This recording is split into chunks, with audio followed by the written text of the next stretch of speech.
workshop. What is the expectation from the workshop? Then we will begin with the topics for the morning session. After the morning session, you have an afternoon session. Tomorrow again, we have 2 sessions. So all told, there are 4 sessions for our workshop. In all the 4 sessions, every participant has to speak. No session is there where you can sit and listen. Listening is very important. No doubt, we learn by listening.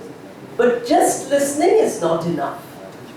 Those of you who feel that you want to see me also, maybe you can move. We don't need so much corridor, because I see some of you are doing like that. I'm only your audio, okay? Visual is there. This is not audio visual. This is only audio. Alright. So let us see what we will do. Today morning session, we have 2 areas which I'm going to share with you. I'm just giving you some ideas like some seeds. You know, when a seed is dropped in a desert, no plant comes. When a seed is dropped in a fertile place, you put water every day, you look after it carefully, you put a fence around it, then after a few years, big tree comes. There is so much greenery in your campus, I saw this morning. How did they come? They came from a small seed.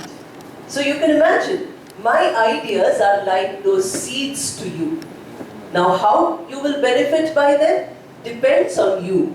Are you going to look after the seed well? Are you going to nurture it? Do everything? Then only the seed becomes useful to you. Otherwise, the seed does not bring any result. So you have to start by motivating yourself. You have to start by making yourself think that after these 2 days, I will be excellent. I will continue this self-improvement for the rest of my life, till I finish my life. Can you promise that to yourself? So morning session, we have first topic, verbal and non-verbal communication. Verbal, we all know by using words. Listening, speaking, reading and writing. Non-verbal is very important. How are you sitting? You know, we have yoga posture, sit straight, they say.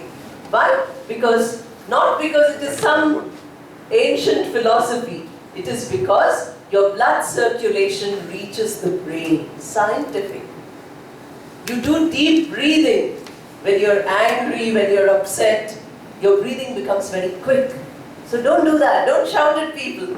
Do deep breathing. Pranayama. We have all this in our ancient philosophy. But we don't want ancient philosophy. We want only modern. Our ancient philosophy was most modern, most scientific. If you go back to those things, you will find all that is here today. A lot of psychology is there. You read a book like Mandukya Upanishad. You say, oh my God, Upanishad. When I am very old, I will read. Don't be like that. Use things which are important. So non-verbal communication, how much you can learn about non-verbal. You know, none of the shlokas were written down. They were recited by sitting close to the Guru. That is what Upanishad means. So you have the teacher, you have the student, no book. Today everybody says, can I learn grammar from a book? Remember, in your mother tongue, when you were born, did they give you a grammar book? Did they give you a dictionary? How did you learn your mother tongue? I learned my mother tongue in a state where it is not spoken. I am born in Hyderabad. They don't speak my mother tongue. I can speak Telugu, I can speak Urdu, I can speak Hindi, I can speak English. Does it mean that I don't know my mother tongue? I know very well. My first love is my own mother tongue, which is Bengali. You understand? So we can learn many languages. Don't think you have to forget Tamil by learning English. No. When you're using Tamil, use Tamil. When you're using English, use English. Don't confuse, don't overlap. So these are all the attitudes which come from your non-verbal skills. Now all of you are looking in front. How do I know you're listening to me? By looking at your eyes. You know, your eyes are focused here, your concentration is here. Suddenly, if your concentration goes away, by looking at you, I can make out, okay, you're not listening. Do you understand? If you want the session to finish, you can do like that. Non-verbal, you're not telling me anything, but your action is showing, madam, please go. Non-verbal, do you understand? So we have non-verbal also. Verbal, non-verbal we will do. I'll tell you how to do it. How you walk into the interview room. In some places where you go to the companies for interview, they have CCTVs in the corridor also. So they will see you, how you are walking, you know. We have jetpacked and all in Hyderabad. So they will see you in the corridor. If you're not walking smartly in the corridor, you're walking smartly only inside the interview room, no job. Say, you are only doing it for show. You are not doing it because you are always smart. So they are testing you in your non-verbal skills. By looking at you in the first 2 seconds, your non-verbal skills, the interviewer makes up his or her mind. What is the performance of this person? So very important. 80% of our communication is non-verbal. 20% is verbal. We think 20% is so important. We never pay attention to 80%. This is important. So that is our first topic. I will show you some points and I will also tell you about each of them with examples. Then we have a second topic here, and that is self-assessment and self-confidence. Young students are all telling me these days that, madam, we know everything, but we don't have confidence. Some are saying, we don't know, our friends know everything, we are not good. So we are making ourselves bad by saying, I'm not good, I'm not good, I'm not good. Or we are becoming overconfident by saying, I'm the best, I'm the best. We need a balance. We should know. So we do what is called as SWOT analysis. You know, a great philosopher Patanjali called it Swadhyaya. Swadhyaya, the ability to analyze yourself. So they were doing it then also. We are doing it today. And we think we have borrowed it from the West. There are wonderful things to borrow from the West. I'm just coming from 1 month in Europe. Their discipline is excellent. We can learn from them.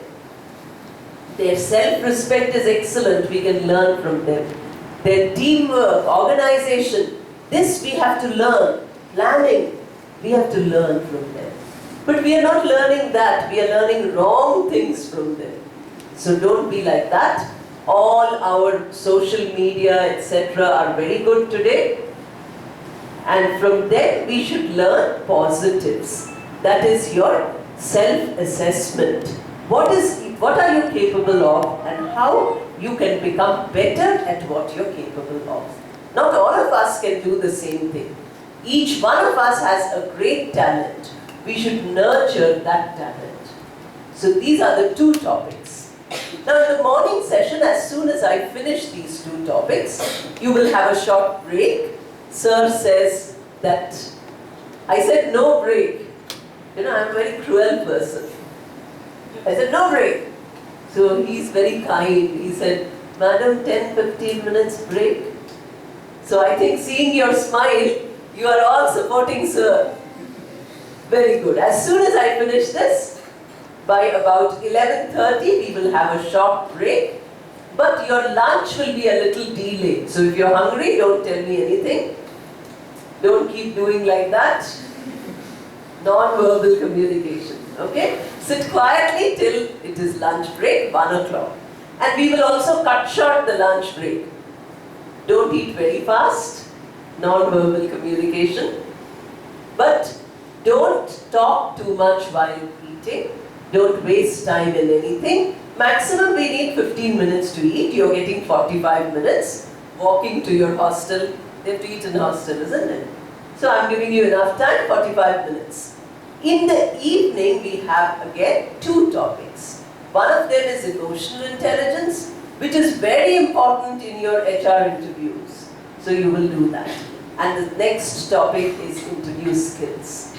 So in the morning, what activity you will do after you come back from your break is telling about yourself.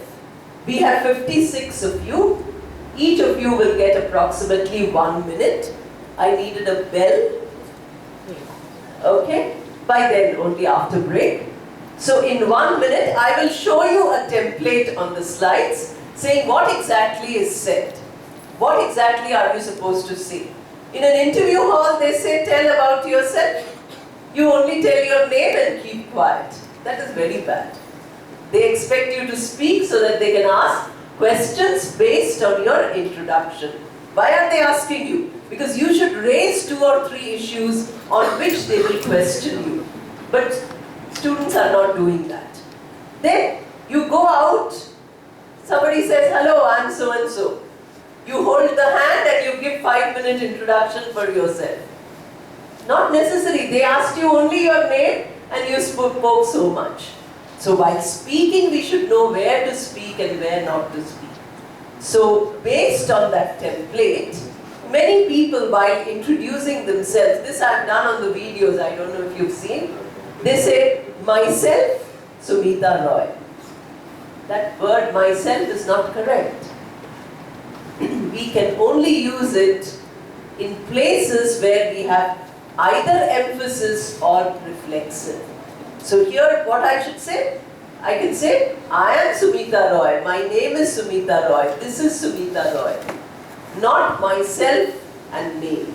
So these are very significant points because although they don't expect you to have very sophisticated English, they expect you to have a basic correct English. As Sir was saying that, they are saying your communication skill, your entrepreneurship skill is what is stopping you. So when you're introducing yourself, think carefully what you're going to say and then only speak. Morning session. Afternoon session, we have mock interview.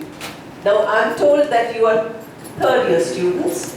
You still have a lot of time for your campus interviews. Many of you might not choose a campus job. You might go for interviews outside.